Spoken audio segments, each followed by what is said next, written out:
دوموشکن ئامادەکریش بۆ تەقاندن لە ژێڕیەکە سەرەکە یا 16 گوندان لە دەڤەرابرا دۆستێ کۆژالیە پەکەکێ و هاتوو دانین هاتژ نابرن تەوی هەوڵا پەکەکێ vê hewlahanê Kurdistan 24 çendîn hewlên din yên hevava li devera dostê eşkere dike.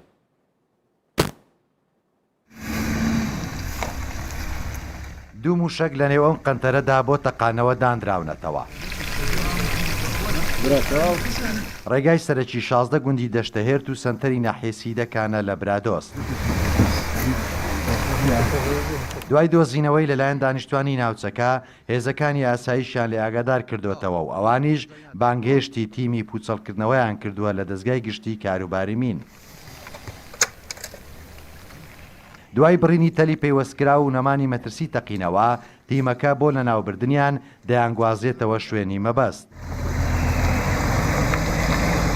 پرسیاری برادرانی مینم کرد ئەوان باسییان کرد دەڵێن ئەوە گولەی ڕازیمەیە تەبعاً لەو ناوە هاوڵاتی ناتوانێت ئەوی شە بکە جگە لە پەکە کەس لێرە بەڕاستی هاتوچۆی نییە لە شوێنەکانی تریش ئێرە شوێنێکی منتیقەیەکی ئاوەدانە و ناو جەرگەی گوندەکانی منتیقەیە یعنی حەق نییە بەو شێوەیە پەکەکە تەسەڕۆ بگارگە خەڵکە سیویلەکەی وایر و شتی پێوە بەسراوە ئەوە بەتاکید حاضرکەوە بۆ تەقینەوەی. بە گوێرەی زانیاریەکانی ئیدارەی ناوچەکە دانانەوەی موشکی TNT کرا و مینی دژەکەسی و تەنانەت دانانەوەی TNT لە نێو دەبەی ئاوی خواردنەوە لەلایەن پەکەکە بۆتە دیاردە و مەترسیەکی شاراوە و ڕاستەوخۆ لەسەر دانیشتوانی دەڤەری برادۆست.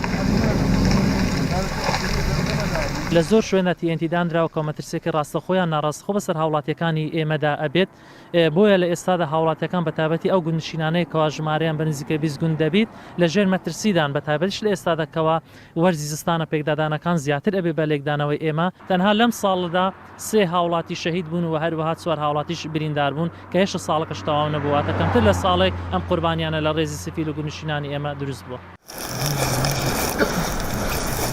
بەهۆی بوونی پەکەکە تا ئێستا هێزەکانی تورکیا 30 کیلۆمەتر لەم دەڤەرە هاتوونەتە قوڵایی خاچی هەرێمی کوردستان و بەهۆی تێکەڵچوونەکانی هەردوولا لە ماوەی 30 ساڵی ڕابردوو 80 هاوڵاتی سیڤیل شەهید بوونە و لە کۆی 264 گوندی برادۆست 118 گوندیان بە چۆڵی ماونەتەوە و 20 گوندی دیکەش مەترسی چۆڵبوونیان لەسەرا. تەیفور محەممەد کوردستان 24 دەڤەری برادۆست سیدەکان.